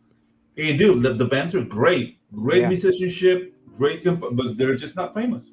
Yeah. The thing is like they're doing what we do as indies. They get a very small dedicated following and they live off of that. That was my experience in Ireland. I just go to pubs at night, and like you wouldn't believe the talent. But sometimes you just gotta know where to look and where to go. Sometimes it's just in a little place. Yeah, you just gotta go in person. Well, that's all. Well, that's guys- the blues all over. You know, those Mhm. guys out there using their instruments forever. They know it like the back of their hand, and you never hear of them. You know, except for in rare occasions. Reminds me of the Sultans of Swing. Well, people said that about Jimi Hendrix. Like he was using yeah. gimmicks that blues artists were using for decades, and you know, white people had just never seen it before, and then it blew up, like Yeah. playing behind your head, that kind of Dude, thing. he played for Little Richard for years. Jimi Hendrix. He was the guitar player for Little Richard. But dude, like you're going against the Emancipator, the creator. Like you're not gonna, outshine Little Richard. He had to leave. You got your cat right there. Yeah, you're being outshined by your cat. Yeah, really. Being upstaged by the Pussycat. Yeah, with a Pussycat. They do that. Well, guys, you know what? It's been a great day, great conversation. Yeah. It's good seeing you. But you know what? There is work to be done today. There's a whole world of creativity that awaits. Yep. So, as we always say, it's probably time to go out there and make something, right? Definitely check out Pedro's animation school stuff. Oh yeah, that stuff's going well. Love seeing dude, those videos pop up I'm there. getting the subscriptions. I'm growing the channel. I'm gonna start making shorts, but the thing is, like, it's not gonna be clips from the actual show. The shorts are gonna be like micro classes. So that's why it's taking a little while. Micro classes. Like for example, I did It's just something tiny. really, really cool on. I want to show you guys. I did something really cool on Tuesday because I mean the things are getting more and more complicated. The classes, and I can't find it. Oh, here it is. Run cycle. So I'm gonna finish it today at 6:30 p.m. EST. I grabbed a character from RT Bear, simplified it for animation, and made a run cycle. And it's all in the first class. Now I'm gonna go over how to clean up your animation and whatnot. So it's very interesting. Just want to show you this. So spread the word. If you know anyone who wants to learn how to do animation, let me just get out of the background. It's not finished. Cool. Nice. So this is from Chrono Mechanics. Definitely looks like it runs. Yeah. And he's a running fool. The running fool, yeah. Is very happy to be running. I was running. And I'm doing like a 3-field pan to make it like go. It's not finished, so. What's he running towards? Oh, I know what he's running towards. Taste the biscuit. Taste the goodness of the biscuit. Taste the honey sauce. Taste the goodness of the biscuit with the honey sauce. So you gotta go to the sweater store to hear the great live music. He's running towards the biscuit. Yeah. Yeah, we all do. You gotta run towards the biscuit. we all do. Yes. Speaking of running towards the biscuit, RJ Williams has a campaign live over there on Fun My Comic. Have to go check that out. I sure do. You got to get on my Substack and get yourself a pop socket. These are actually starting to become more popular. You get a 20% discount on all my call sign Orion campaign stuff. I'm sending a couple of these out today. Don't want to dox anybody, so I hid the address. What else we got up there? We got the this is how you do propaganda, guys. You don't do the stuff in Ecuador like USA is doing. You just got to have a really good dystopian mouthpiece that looks like Lena Riley here. Lisa Foyles is the inspiration. She signs these cards. Only got about 14 or 15 left, so get on those.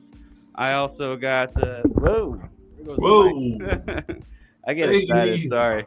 I got the 3D printed miniatures. If you're like me and you like spaceships, nice. Get some of these. I got glow in the dark painted, or you can paint your own. Some people like to do that if you're into like the Warhammer kind of thing. And then I got a trailer, but I also just like to show off my proofs. Luke drew this. Like, look how great this is. Look at. Don't you want to make this book happen? Come on, go pre-order it on either of the campaigns I have up right now. Yep. Make the book happen, because Make it happen, Luke y'all. needs to work, quite honestly. Let's just Yep. be fair. Yeah, and I want to see the book made. It's a fun one to draw. It really is. Fun one to write. Definitely, And Mike Garrett gotta- edited it. It's a fun story. Keep checking out Zim. Zim, Hey. we've got some work over on Amazon. I do. Atlantean 1 is available over there. We have a great trailer that Pedro put together for us that you'll see around every once in a while. That was fun. Shadow Kingdom's available over there, as well as the Atlantean 1. Amazon, Barnes & Noble, criticalblast.com. Any bookstore that orders the Ingram system has the book available. And then the 2 podcasts that I do tomorrow morning, we go through the first half of the Black Dragon, which few people remember. Chris Claremont and John Bolton, fantastic artwork, great story, Knights and Dragons, that kind of thing. And then on Sunday, the Black Dragon's at 5 a.m. Friday, tomorrow morning. And then on Sunday at 9 a.m., we go through Crime Does Not Pay. We try a little something different where we go to a public domain comic site and we look at that comic there. We go through Crime Does Not Pay number 50, almost the entire book, because we really get to talking. And both of those programs have been pre-recorded because I'm planning on going to the Great Lakes Con this weekend over at the Macomb Community College down in Detroit. And if you're down there, stop by and say hello, and I'll give you an Arrow Comics absolutely free.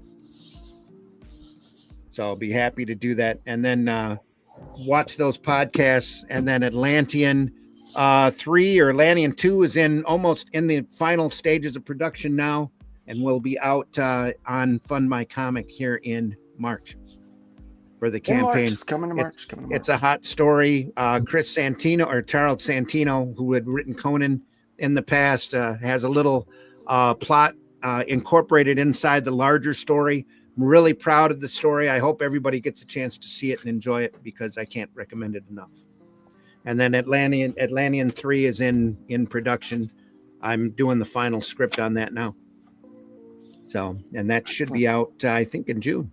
So, Guys, definitely head over to Fund My for that. Comic. Check out some of the great books that we've got over there. Support something today. Be great. If you do that. Yep, definitely do that. Can't talk about my website because it's coming down in 2 days. Too much great stuff on Fund My Comic. You need to go through and look at everything and buy in what you can, because everybody, needs it, and it's top And then when quality Joe stuff. sends us that check, Yeah. you can buy some more. Not a joke. Yeah, you guys are gonna get like not a joke. 5K, right? Or, like that's awesome, man. Thank you, Doge. Appreciate it. Thank you, Doge. That is Yeah, not a joke. That is a natural fact. Will. I am never gonna financially recover from this. As I said before, man, like I'm terrified and really happy for you guys. It's a weird state of being. What a time to be alive. I think when it all settles down, I think it's going to be good for all of us. I hope so. I do too. Hopefully. Yep. We get rid of a lot of this waste. It'll be a good thing. It's only been a month, right? Yeah, the level of animosity towards America around the world is just like bubbling. Like friends here, I don't like, care. Well, yeah, that's no, our- you shouldn't. Me that's neither. our Like, president. Yeah. I consider you guys my friends. But people here are asking, like, do you have any problem like working with Americans? Like, no. Why would I? Like, one thing has nothing to do with the other. It's just, I don't know, man. Like, it's something that wasn't happening before. It's happening now, and I'm all like, Well, the difference is, so it's like what happened when I woke up from my nap, right? Yeah. When we came back. The long nap. Before I got sick, I let people push me around. And I let people push my friends around. And for the sake of trying to be nice. Yeah. Then when I woke up, I realized that I wasn't being treated fairly, and some of my friends weren't being treated fairly. So I started to speak up. And people was like, "Oh, you came back worse. You're not as nice."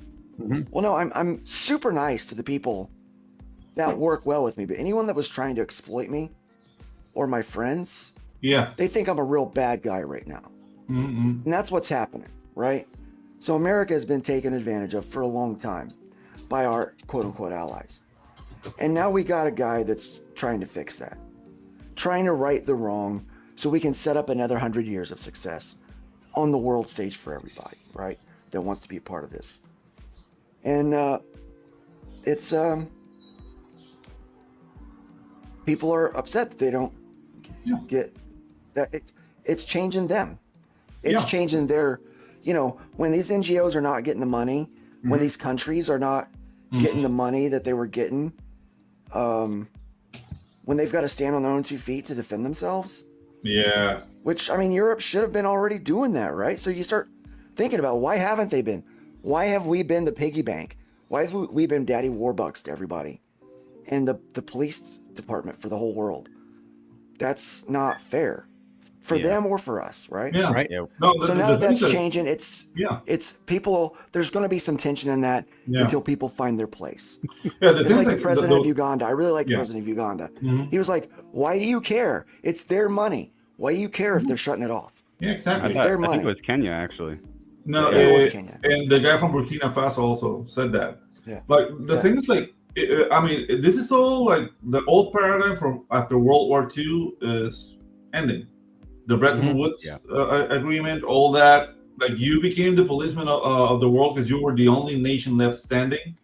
But that was like what, 80 years ago? Yeah, it's time to. Times have changed. Europe is not in shambles. Latin America, well, your relationship with Latin America, like, I don't know, like, you've done a lot of nation building down here.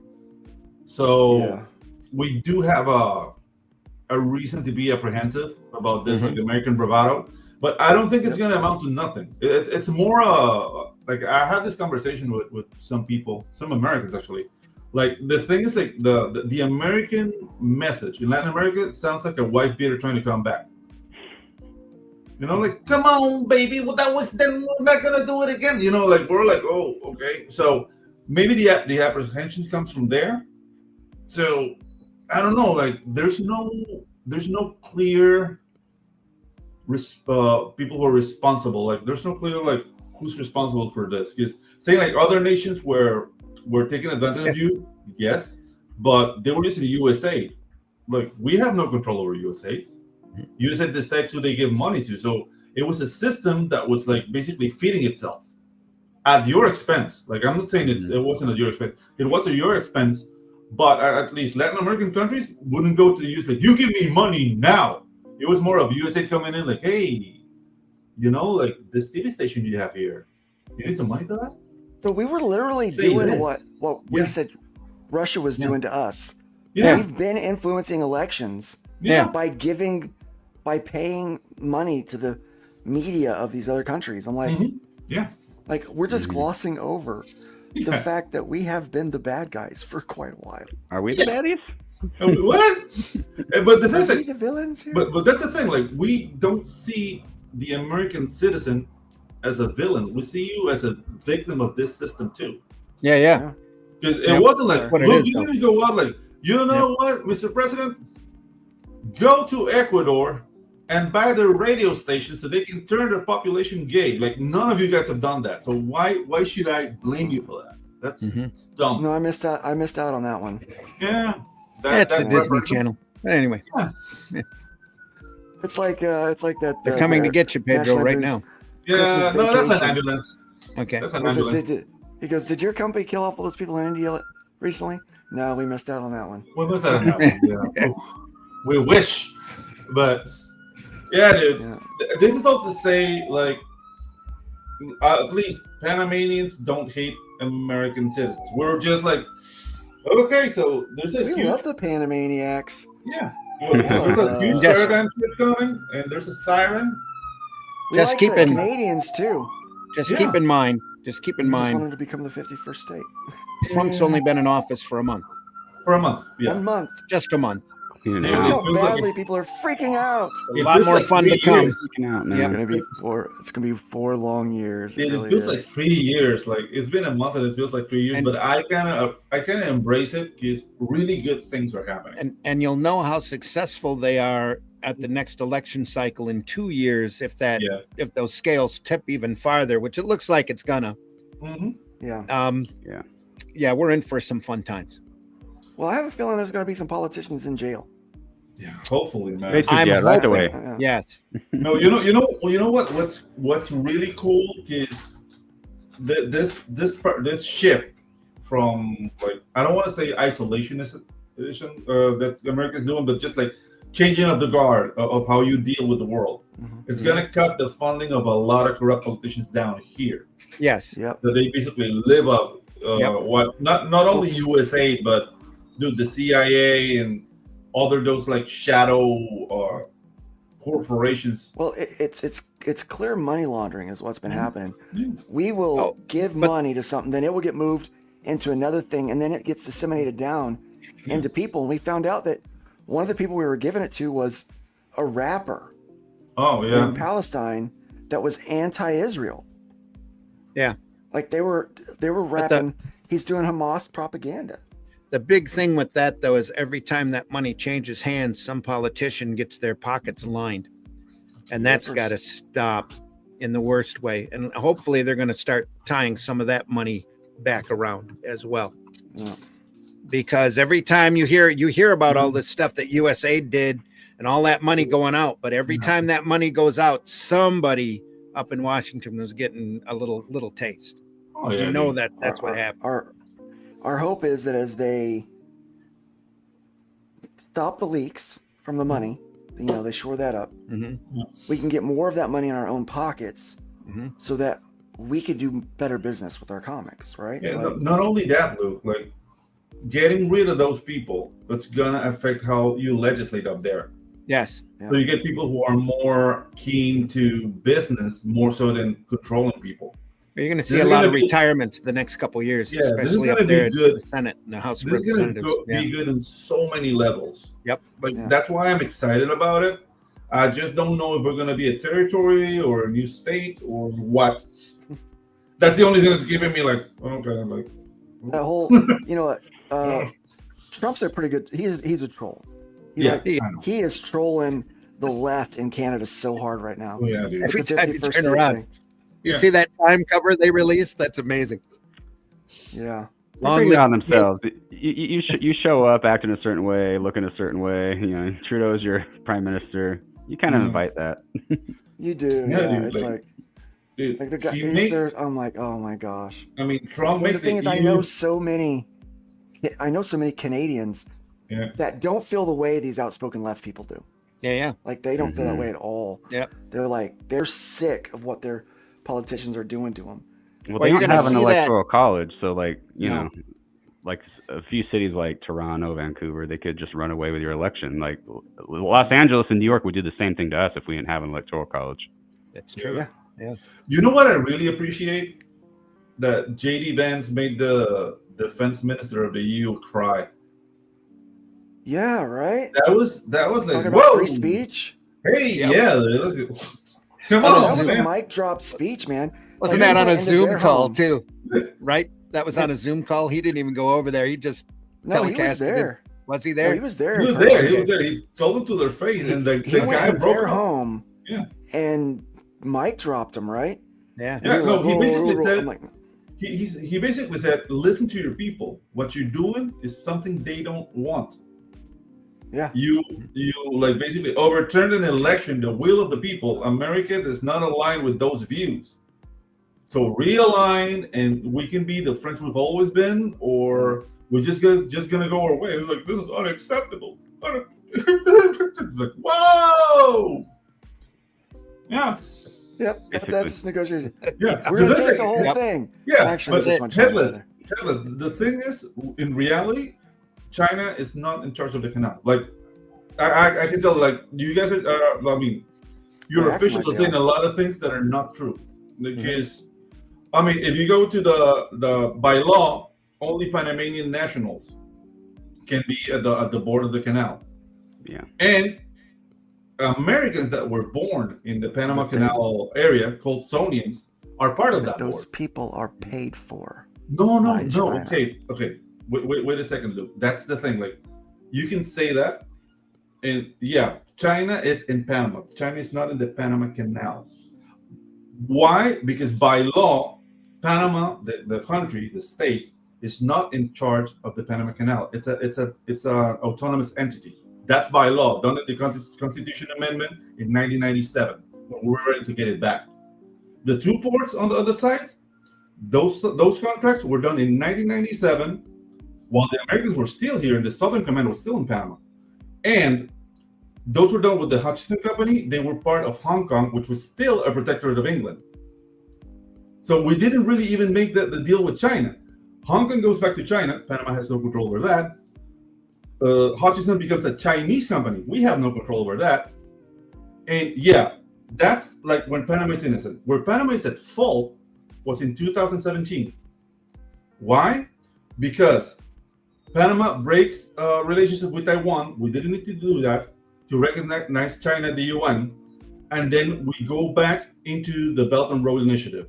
That happened in 2017 under President Varela. Newsflash, that thing happened overnight. Like one day, we're Taiwan, next day, China. People who work in the cabinet, people who are my age, friends of mine, they learned about that on the news too. The president of Panama then got a bribe of $130 million, and his family that owns a hooch company was able to sell hooch in China. Yeah, it's a rum company. It's called Ron Abuelo, really good. All right, for everybody that's ADHD like myself and kind of lost track there. Yeah. What does it mean? It means you're a catcher, not a pitcher. Right. So that's the thing. So yeah, Panama's at fault and for the 2017 thing. Who was president of America in 2017? Donald Trump. Yeah. Panama didn't have an ambassador, a U.S. ambassador at that time. We didn't. Yeah, once Trump had his first term back then, but you know what? To be honest with you, he wasn't in charge of anything back then. He didn't know what he was doing. Yeah, he wasn't in charge of nothing. That's the thing, Everybody was working against him. You know? So there was the Project Veritas video kind of revealed that too. They really, all the agencies got together and dragged their heels, which is, part of why it's such a good thing that he's after them. That was probably a big reason for it. Is why. So that's the thing, like accusing us that we're in bed with China. It's not really that accurate. China has investments in Panama, obviously, but they don't control the canal. If you want to get China out, you can. You just need to talk to us. And the things like right now, our government, it's doing a good job because the guy's not panicking. I'll give a call this afternoon and get it all sorted out. Yeah, let's do it.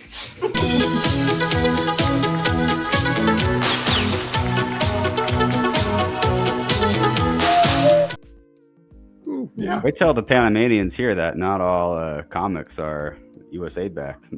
Yeah. We're actually creative. Not all comics are transgender propaganda. Yeah. Just the corporate ones. And that's the thing, man. Like we are ready to be in bed with the US or whoever wants to come here and deal with us. Just offer us a good deal. Like you don't want I don't say like this is a threat because it's not. Like you guys can squash us with your sandal. But the things like everybody talks about Carter giving back the canal. Actually, Henry Kissinger was the one who told Nixon, like, dude, if the Panamanian, like we get like a guerrilla thing, the canal is undefensible. Because there's too many moving parts, it's too big of an area. And I'm not saying Panamanians are gonna rise up. I'm just saying like it's not necessary. Rise up. See, your actions have consequences. When you oppress people, they rise up in a fiery anger. Yeah. There you go. Better than gay propaganda. Yeah, exactly. Propaganda. There you go. That's what she said. You see that? Yes, it is. Kitty That's like my Guys, opinion, Yeah. Maybe. Speaking of opinions, it is my opinion that it is a good time to close down the show. There we go. After we've had this nice Midwest goodbye.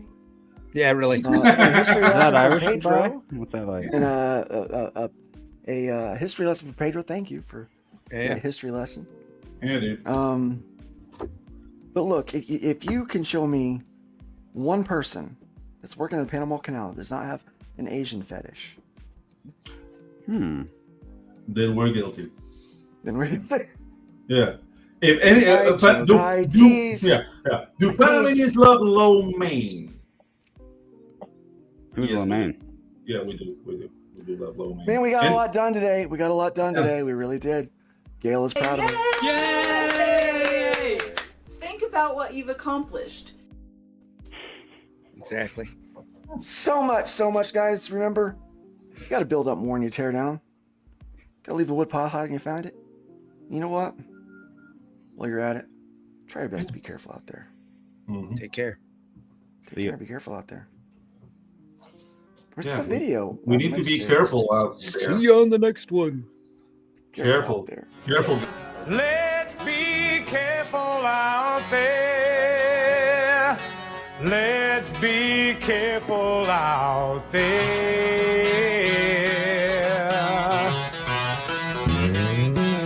We had a 187 at the 7-Eleven on the corner of 4th and Main. 2 Caucasians of the male persuasion put a bullet through the cashier's brain. Moving on, I see a 211, half a dozen 459, 2 ADWs, a GTA, several miscellaneous crimes.